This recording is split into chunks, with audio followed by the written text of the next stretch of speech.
नमस्कार, आर्य न्यूज देख रहे हैं आप। मैं हूं आपके साथ पल्लवी सिंह। बुलेटिन की शुरुआत करेंगे बड़ी खबरों के साथ। ताजगरी आगरा से खबर सामने आई है, जहां हिंदूवादियों का कथित ऑडियो वायरल हो गया है। बताया जा रहा है कि ये जो वायरल ऑडियो है वो अखिल भारत हिंदू महासभा के पदाधिकारियों का है और इस वायरल ऑडियो ने पदाधिकारी आपस में रुपए के लेन देन को लेकर बात करते सुनाई दे रहे हैं। साथ ही आपको बता दें कि एक गौ तस्कर के नाम का भी इस दौरान जिक्र किया गया। ऑडियो में कहा जा रहा है कि इस वायरल ऑडियो के बारे में जब एसएसपी आगरा से बात की गई तो एसएसपी आगरा ने बताया कि यह मामला संज्ञान में है। वायरल ऑडियो की जांच की जा रही है और जो भी तथ्य सामने आएंगे उसके आधार पर कार्रवाई की जाएगी। साथ ही साथ दूसरी ओर ऑडियो वायरल होने की सूचना मिलने पर अखिल भारतीय हिंदू महासभा के राष्ट्रीय प्रवक्ता का बयान सामने आया, जहां राष्ट्रीय प्रवक्ता संजय जाट ने अपने बयानों में कहा कि अखिल भारत हिंदू महासभा ने आगरा में गौ तस्करों और गौकशी करने वालों के खिलाफ बड़ी संख्या में मुकदमे दर्ज करवाए गए हैं। ऑडियो में रुपए को लेकर जो बातचीत हो रही है वो आपसी लेन देन से संबंधित है और इस वायरल ऑडियो की जांच अखिल भारत हिंदू महासभा भी करवाएगा। साथ ही आगरा पुलिस से भी पूरे मामले की जांच सही ढंग से करवाने की अपील की गई। राम राम। राम राम। किससे 1.5 लाख रुपए ले आया मैं? कब? तू कह रहा किससे कही? 1.5 लाख रुपए ले आया, 15,000 में लेके आया, उससे 4 दिन वहाँ रुके। किससे कही है? वही तूने कही है ना, डाकरान पे। कब? कब? तारीख तो नोट नहीं है। मैंने नहीं किसी से कही, केवल बात चल रही है वो 15,000 रुपये वाली जो तुमने मेरे को भेजा था जल्लू दुकान पे। वो 15,000 रुपये जल्लू चिल्ला चिल्ला के वो सबके सामने कह रहा है। आई कह रहा है वही 15,000 रुपये। अभी गाड़ी पकड़ी थी इनकी, वो पकड़ा क्या नाम उसका, कल्लू। अच्छा, वहाँ पे पकड़ा करावली, वो नहीं है क्या ना चिनेरा में। तो उस दिन उस रात को ही वो जो बात कह रहा था, वही मोटा लाल वाला गाल दाढ़ी लाल वाला उसके, वो कह रहा था कि 15,000 रुपये 2 दिन ले गया था। तो बनी भाई वो तो मैं तो नहीं, काय के लिए गया था जो वो मैंने तो डाल लिए थे रोना वहीं वैल्यू से उधार काय को ली तो काय के लिए गया। तेरे काम के थे, जहाँ पहुँचाने तो वहाँ पहुँचाए। हाँ पहुँचाए। तो खुद ही दे के आया। और क्या दे के आया मैं? हाँ तो फिर 33,000 दे के आया। तो और कौन सी मैंने 1.5 लाख की कह दी? नहीं कहिए 1.5 लाख रुपए उससे लिए। किससे? 4 दिन उसके यहाँ रुके। कहाँ पर? उसी के यहाँ। मथुरा? नहीं, जिससे पैसे लिए। तुम इनकी खामा की बातों में आ रहे हो लोग अभी में यार, ये मतलब में खामा खाने के लिए तुम मतलब की बातों में आ रहे हो। उसको फोन क्यों कर रहा है मथुरा वाले को? मैं कब कर। देखिए, कल एक ऑडियो वायरल हुआ था और वो मैंने भी सुना था। उसमें कुछ जो तथाकथित लोग हैं जिनके नाम लिए जा रहे हैं हिंदूवादी नेता, वो उनका पैसे का लेन देन का ऑडियो था और उसमें ये लोग जो इस ऑडियो में है पूर्व से भी इस तरह की जो चीज़ें हैं उनमें विवादित रहे हैं और पहले भी उन पर आरोप लगते रहे। इस ऑडियो की मैंने जांच अपने एक अधिकारी से कराने के लिए दिया है और जांच के दौरान जो भी चीज़ें सामने आई हैं उसके अनुसार उसकी जांच के आधार पर अग्रिम कार्रवाई की जाएगी। देखिए, कल एक ऑडियो वायरल हुआ था और वो मैंने भी सुना था। उसमें कुछ जो देखिए, एक ऑडियो वायरल हो रहा है जो कल शाम को मुझे मिला और इस ऑडियो में कुछ लोग बात कर रहे हैं जो लेन देन की मामला चल रहा है। सबसे पहले तो मैं ये कहना चाहता हूँ, ये आपसी लेन देन का मामला है और कहीं भी इसमें गौकशी या कंटेनर पास कराने का या गौकशी से पैसे खाने का कहीं भी कोई जिक्र नहीं है, पहला नंबर। दूसरा नंबर, ये ऑडियो कैसे वायरल हुआ, किसने वायरल किया, उसकी क्या मंशा रही होगी, इस पर मैं ज़्यादा नहीं कहूँगा। बस मैं केवल इतना कहूँगा मीडिया बंधुओं से कि अखिल भारत हिंदू महासभा ने पिछले 3 सालों में आगरा के लगभग हर थाने में गौकसों के खिलाफ मुकदमे लिखाए हैं और तमाम गौकस बंद कराए हैं। ऐसा कोई थाना नहीं है आगरा के अंदर या हिंदू महासभा ने इन गौकसों को पकड़ के नहीं बंद कराया हो। तो हिंदू महासभा और तमाम हिंदूवादी संगठनों की मंशा पर प्रश्न लगाना कहीं ना कहीं सनातन धर्म के ऊपर कुठारा। और रुक करेंगे अगली खबर का। फिरोजाबाद से एक खबर सामने आ रही है जिससे आपको रूबरू करा दें कि फिरोजाबाद में एक बड़ा हादसा हो गया है, जहां पर बस और बाइक की भिड़ंत हो गई और इस दौरान बाइक सवार 3 लोगों की मौके पर ही मौत हो गई है। बताया जा रहा है कि बारात से भरी बस से ये बाइक टकरा गई और बाइक सवार 3 लोगों की मौके पर मौत हो गई है। मौके पर पहुंचे पुलिस भी, जहां पर शवों को पोस्टमार्टम के लिए भेज दिया गया है। और बताया ये जा रहा है कि बाइक सवार तीनों दोस्त जन्मदिन की पार्टी करके लौट रहे थे। तीनों ही दोस्तों की दर्दनाक मौत हो गई है घटनास्थल पर, और सूचना पर मौके पर पुलिस मौजूद है। और इसी के साथ ही पुलिस ने शवों को पोस्टमार्टम के लिए भेज दिया है और अब मामले में जांच की जा रही है।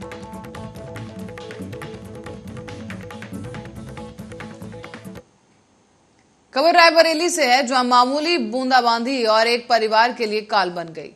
ये बूंदाबांदी और हल्की सी बारिश घर की बाउंड्री पर भारी पड़ी, क्योंकि ये बाउंड्री भर भरा कर गिर गई है। आपको बता दें कि पास ही में खेल रहे एक ही परिवार के 3 बच्चे इस बाउंड्री की चपेट में आ गए और मलबे में दबने की वजह से एक बच्ची की मौके पर ही मौत हो गई। तो वहीं 2 अन्य गंभीर हालत में अस्पताल में भर्ती करवाए गए। मामला शिवगढ़ थाना इलाके का बताया जा रहा है, जहां शिवबख्श खेड़ा गांव में रहने वाले शिव कुमार की 8 साल की बेटी सीमा अपने मौसेरे भाई लकी और बहन प्रिया के साथ खेल रही थी। इसी दौरान अचानक से बूंदाबांदी होने लगी। बूंदाबांदी और तेज हवाओं के चलते घर की बाउंड्री भर भरा कर गिर गई है। बाउंड्री के मलबे में तीनों भाई बहन दब गए और परिजनों ने किसी तरह तीनों को बाहर निकाला, लेकिन तब तक मलबे में दबकर सीमा की मौत हो चुकी थी, जबकि लकी और प्रिया काफी गंभीर रूप से जख्मी हुए। फिलहाल परिजनों ने घायल बच्चों को अस्पताल में भर्ती करा दिया है, जहां उनका उपचार जारी है। दीवार गिर गई है। तो कोई चोटिल भी हुआ है? कोई चोटिल भी हुआ है? हाँ, लड़की खत्म हो गई। क्या नाम था उसका लड़की का? सीमा। कितने साल की थी? 6 साल। 6 साल की थी? 6 साल के रहे। तो कैसे दीवार, मतलब कैसे क्या गिर गई? थोड़ा वो लड़की भीतर से आती रही और बाहर आई और दीवार पता नहीं कैसे गिर गई। अपने आप दीवार गिर गई? हाँ, कोई टक्कर वक्कर तो नहीं लगी? नहीं। तो यहाँ वो बच्ची आपके यहाँ की है? नहीं, कंसीपुर घेरा की। कंसीपुर घेरा। आपकी कौन लगती थी बच्ची? नातिन। आपके नातिन है? हाँ, मतलब आपकी बिटिया की बिटिया है? नहीं, बेटवा के। आपके लड़के जो आपके हैं, हाँ, उनकी लड़की है? साढ़ू की लड़की। अच्छा, आपके लड़के की साढ़ू की लड़की है। साढ़ू की लड़की। तो यहाँ आई थी? हाँ। कब आई थी? आज 7 रोज है। आज 7 दिन से थी। हाँ। और दीवार गिरने के बाद उसकी मौत हो गई। मौत हो गई। हाँ। कोई आया था? कौन कौन आया था? यहाँ पर खाली चौकी पर के पुलिस। चौकी पर की पुलिस आई बस? और कोई नहीं आया? नहीं सर, दीवार गिरी। दीवार गिर गई है। 2 बच्चों को लाया गया है। सीमा कुमारी 8 वर्ष बच्ची है, उसकी मृत अवस्था में लाया गया है। दूसरा लड़का है प्रेम कुमार, उसको पैर में चोट। कहाँ के रहने वाली है सर? शिवबख्श का पूर्वा। और इस बीच रायबरेली के मुंशीगंज इलाके में आज एक बार फिर से बुलडोजर गरजा है। यहाँ प्रयागराज लखनऊ मार्ग पर कब्रिस्तान के अतिक्रमणकारियों का अवैध कब्जा गिराया गया। साथ ही नगर पालिका की इस कार्रवाई का हल्का फुल्का विरोध भी हुआ। आपको बता दें कि ईओ नगर पालिका डॉक्टर आशीष सिंह के मुताबिक संबंधित थाने के इंचार्ज की सूचना पर टीम पहुंची और मौके पर दुकानदारों ने नाली पर पूरी तरह से कब्जा करके अतिक्रमण किया हुआ था। दुकानदारों को पहले भी सूचना दी गई थी। सूचना देने के बावजूद अतिक्रमण नहीं हटाया गया, तो आज उसे बुलडोजर के द्वारा ध्वस्त कर दिया गया है।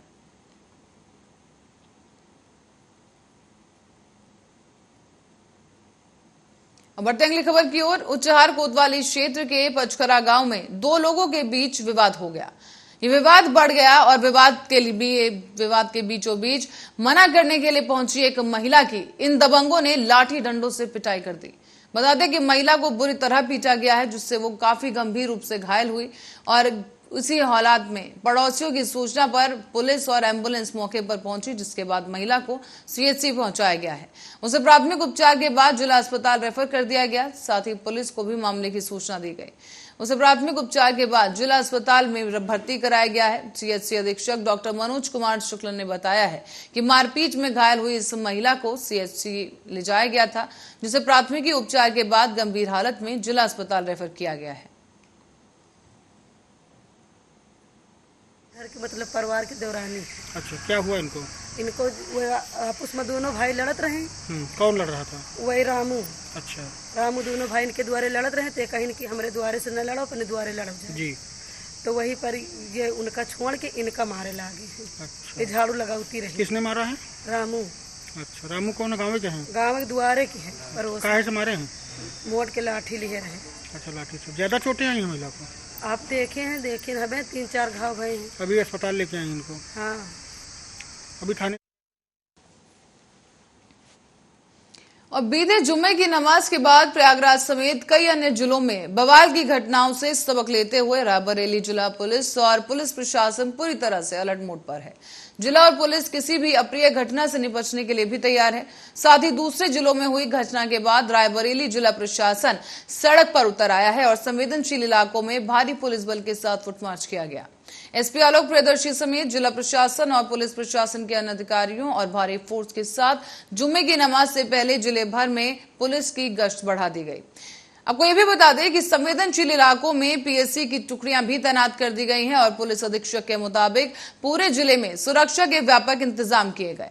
इस दौरान स्थानीय लोगों से भी बातचीत की गई है और इस बात के बाद के लिए उन्हें साफ कह दिया गया है कि किसी भी अफवाह या गलतफहमी में पड़कर कोई अराजक तत्व हरकत न करे। हम लोग लगातार पैदल मार्च कर रहे हैं और अगर कोई भी हरकत करता है तो पुलिस सख्त कार्रवाई करने के लिए तैयार है। इस बीच एसपी आलोक प्रियदर्शी ने बताया है कि सुरक्षा के दृष्टिगत जिले को 5 जोन और 59 सेक्टर्स में बांटा गया है। इस बीच अधिकारियों के साथ आज रिहर्सल भी किया गया जिससे कि कल ड्यूटी के दौरान कोई परेशानी ना हो। जनपद में शांति और सौहार्द का वातावरण स्थापित करने के लिए और जनता में विश्वास जागृत करने के लिए कि यहाँ सब कुशलता है और आगे भी कुशलता रहेगी। पुलिस हमेशा तत्पर है, आपको मदद को तैयार है और किसी भी अराजक तत्व से निपटने के लिए हम लोग हमेशा रेडी सिचुएशन में। अब खबर अमेठी से है जहां एक हैरान कर देने वाली खबर सामने आई है। इस खबर के चलते अमेठी प्रतापगढ़ से कानपुर जाने वाली इंटरसिटी ट्रेन के लोको पायलट की अचानक तबीयत खराब हुई और तबीयत खराब होने से उनकी मौत हो गई है। बताया जा रहा है कि इंटरसिटी ट्रेन को लोको पायलट हरीश चंद्र शर्मा लेकर जा रहे थे जो कि परशुरामपुर चिलबिला का निवासी बताया गया और सुबह प्रतापगढ़ स्टेशन से कानपुर के लिए लोको पायलट रवाना हुए और अचानक ही कासिमपुर हाल्ट के पास उनकी तबीयत बिगड़ी। तबीयत बिगड़नी शुरू हुई और इसी बीच पुलिस और एम्बुलेंस भी नजदीकी स्वास्थ्य केंद्र के लिए भर्ती कराने मौके पर पहुंची। उन्हें अस्पताल में भर्ती भी कराया गया लेकिन डॉक्टरों ने लोको पायलट हरीश चंद्र शर्मा को मृत घोषित कर दिया है। फिलहाल पुलिस ने मामला दर्ज किया है और अब इस मामले की जांच की जा रही है। और इस बीच विधानसभा चुनाव में नेताओं के तमाम तरह के अपने अपने वोटरों को आकर्षित करने के लिए पैंतरे आजमाए। तमाम तरह की योजनाओं का जिक्र भी किया गया था और सरकार की उपलब्धियां भी बताई गई। ठीक उसी प्रकार विकास कराया भी। और इसी बीच मंत्री जितिन प्रसाद बोले कि रोड नहीं बनी तो यहाँ शक्ल दिखाने लायक नहीं रहूंगा, गुणवत्ता से कोई समझौता बर्दाश्त नहीं। बदायूं में दरअसल लोक निर्माण मंत्री जितिन प्रसाद ने एक संबोधन किया है जहां उन्होंने कहा कि अगर यहाँ रोड न बनी तो शक्ल दिखाने लायक नहीं रहूंगा, गुणवत्ता से कोई समझौता नहीं किया जाएगा। दरअसल बदायूं जिले में लोक निर्माण मंत्री जितिन प्रसाद ने 46 करोड़ के नगरीय खनूज सेतु का लोकार्पण किया है। इस मौके पर उन्होंने जिले में प्रस्तावित एक सड़क को लेकर अफसरों को चुटीले अंदाज में चेताया कि अगर यहाँ रोड ना बनी तो शक्ल दिखाने लायक नहीं रहूंगा, गुणवत्ता से कोई भी समझौता हर हाल में नहीं किया जाएगा। साथ ही साथ उन्होंने ये भी कहा कि सेतु या पुल बड़े लोगों की बड़ी कारों के लिए नहीं बनते हैं, ये आम लोगों के लिए बनते हैं और इसमें किसी भी तरह की लापरवाही बर्दाश्त नहीं होगी। बदायूं जनपद खास महत्व रखता है उत्तर प्रदेश सरकार के लिए और मेरा यहाँ थोड़ा शांति में सीधा संवाद जनता से। आज ये 45 करोड़ का सेतु का जो लोकार्पण किया जा रहा है, मगर तमाम योजनाएं जो यहाँ की सड़कों को स्टेट हाईवे में कन्वर्ट करना, डिस्ट्रिक्ट रोड्स को मेन डिस्ट्रिक्ट MDR में लाना, तमाम और अभी बाहर निकले विस्तार से चर्चा की है। माननीय सांसद जी और वहाँ के विधायक लोग जितने भी हैं, लब्बू भैया से लेके इसी वाले विधायक जी और हमारे सदर के, और सबसे चर्चा करने के बाद एक रूपरेखा तैयार हो रही है। कार्य योजना शीघ्र इसको फाइनल करके मुख्यमंत्री जी तक पहुँचाई जाएगी और बदायूं जनपद के लिए तमाम सड़कों। और रुक करेंगे अगली खबर का। औरैया में चोरों के हौसले बुलंद होते नजर आ रहे हैं क्योंकि लगातार चोरी की वारदातें बढ़ने लगी हैं। और इसी बीच ताजा मामला सामने आया है औरैया में, जहां पर इंजीनियर के घर से लाखों की चोरी की वारदात को अंजाम दिया। बता दें आपको कि बंद पड़े इस घर में मेन दरवाजे का ताला तोड़कर ये चोर घर में घुसे और आंगन के दरवाजे में जो ताला लगा था और उसका जंगला था वो सरिये से काटकर कमरे में धावा बोल दिया गया। इसके बाद चोरों ने 2 दरवाजों के सेंटर लॉक को तोड़ा, फिर ट्रॉली बैग, बक्से और सेफ जो था वहां पर, उस सेफ से गहने चोरी करके 50,000 नकदी को भी पार कर दिया गया। इस बीच पड़ोसियों ने फोन कर चोरी की इस घटना की जानकारी घर के मालिक को दी। इस बीच जब वो घर पहुंचे तो हाल देखा तो बताया गया कि जेवर और नकदी समेत 5 लाख का नुकसान हुआ है। तो वहीं इस घटना के बाद से स्थानीय लोगों का यह आरोप सामने आया है कि पुलिस को बेखौफ होकर चोर चुनौती दे रहे हैं और पुलिस गश्त पे भी सवाल उठाए गए। फफून थाना क्षेत्र के दिव्यापुर रोड स्थित ग्राम दयाल नगर का यह पूरा मामला बताया गया। चोरी हो गई है सर। मैं अभी परसों यहाँ से गई थी अपने ससुर जी को देखने, वो आईसीयू में भर्ती हुए हैं और उनको मैं देखने के लिए अभी परसों यहाँ से गई हूँ। और आज ही सुबह मुझे सूचना मिली है कि मेरे घर चोरी हो गई है। मेरा एक बैग था जो ट्रॉली बैग है, वो हमारे प्लाट के जस्ट बगल वाले प्लाट में फेंका हुआ था, सामान सारा बिखरा हुआ था।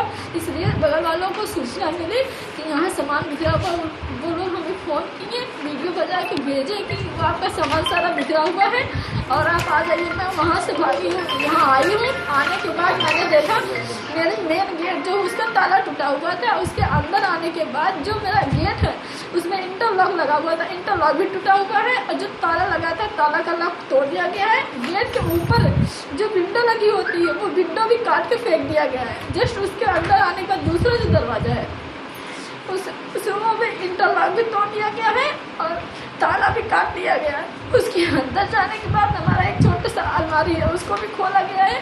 हमारे बक्से में 2 लॉक लगे थे, दोनों लॉक हमारे टूट गए। क्या नुकसान हुआ आपका? हमारे सोने का सामान ज्यादा नुकसान हुआ है। नकदी 50,000 चला गए, जिसमें हमारे सोने में हमारे कान के बुनने थे, हार थे और माथपेटी थे, जो हमारे शादी के जेवरात। लगभग कितने का नुकसान हुआ है आपको? 5-6 लाख का। तो और बढ़ते अगली खबर की ओर, कानपुर देहात से खबर सामने आ रही है, जहां महिला प्रधान के अपहरण की खबर से इलाके में हड़कंप मच गया है। बताते चले आपको कि महिला प्रधान के पति ने अनहोनी की आशंका जाहिर की। साथ ही साथ पुलिस ने भी महिला प्रधान के पति की तहरीर पर 2 लोगों के खिलाफ अपहरण का मुकदमा दर्ज कर लिया है। बता दें कि पुलिस इस मामले को अब ट्रायंगल के नजरिए से जोड़कर देख रही है। कहा यह भी जा रहा है कि जिस शख्स के खिलाफ अपहरण का मुकदमा लिखा गया है उसके साथ महिला प्रधान का अफेयर नहीं था और था तो उसकी भी जांच की जाएगी। बताया जा रहा है कि ग्राम प्रधान गांव का प्रथम नागरिक होता है, जिम्मेदार होता है और गांव के लोगों की, गांव के विकास की, गांव में फसाद ना हो, ये सभी जिम्मेदारियां ग्राम प्रधान के कंधे पर ही होती हैं। लेकिन जरा तसव्वुर कीजिए कि अगर किसी प्रधान का उसी गांव में अपहरण हो जाए तो आखिर मंजर कैसा होगा। ऐसा ही मंजर कानपुर देहात के बरौर थाना क्षेत्र के बरौर कस्बे का है, जहां पर महिला प्रधान कोमल कश्यप को गांव से ही उनका अपहरण कर लिया गया। ये खबर अब पूरे गांव में आग की तरह फैल चुकी है और इसी दौरान अपहरण की इस घटना से लोगों में दहशत है और साथ ही इस घटना का कोई भी चश्मदीद गवाह नहीं है। प्रधान कोमल कश्यप के पति सुरजीत कश्यप ने अनहोनी की आशंका जाहिर की और इसी बीच अपनी सास के साथ ससुराल पक्ष के सुंदरमल शुक्ला पर अपहरण का आरोप लगाया है। साथ ही इस दौरान उन्होंने घर से जेवर और प्रधान कोमल कश्यप के अकाउंट से पैसे निकालने की भी बात कही है। जिसमें पति ने शिकायत की है कि उसकी मेरी सास और उसका एक संबंधी था जो अक्सर घर आने जाना था, उसके साथ मेरी पत्नी चली गई है। अपहरण का मुकदमा दर्ज है, नियम अनुसार कार्रवाई की जा रही है। FIR पंजीकृत होने के बाद पीड़िता की तलाश की जा रही है। ये जानकारी में आया है कि वो वर्तमान नियुक्त प्रधान है और प्रधान का अपहरण करके ले जाना प्रथम दृष्टया वो दिखाई नहीं दे रहा है, लेकिन चूँकि FIR पंजीकृत है, व्यवस्था में जो भी साक्ष्य मिलेगा उसके अनुसार करेंगे। प्रथम दृष्टया क्या लगता है? प्रथम दृष्टया वो जिस लड़के की नामजदगी की गई है उस लड़के के साथ जाना प्रतीत हो रहा है, क्योंकि वो मैच्योर है, ग्राम प्रधान है। ऐसे प्रसंग में ये कहना मुश्किल है कि उसको भगा कर ले जाया गया है। वो स्वयं मैच्योर है, अपने निर्णय से गई होगी, लेकिन फिर भी विवेचना उसी के अकॉर्डिंग की जा रही है। जो भी शिकायत घटना ये हुई कि मैं जो है 15 तारीख को किसी सरकारी काम से ग्राम प्रधान प्रतिनिधि बन के लखनऊ जा रहा था।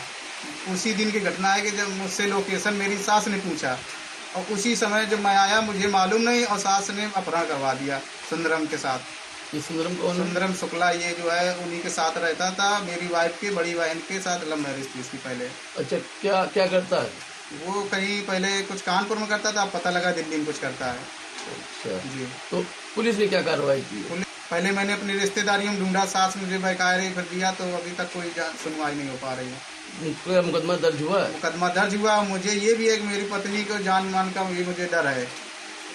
कुछ पैसा ऐसा भी गायब है? हाँ, कुछ मेरी सास जहाँ रहती थी वहाँ से जो है उसने अकाउंट से निकलवाया है, तभी तो मुझे जानकारी हुई जो है।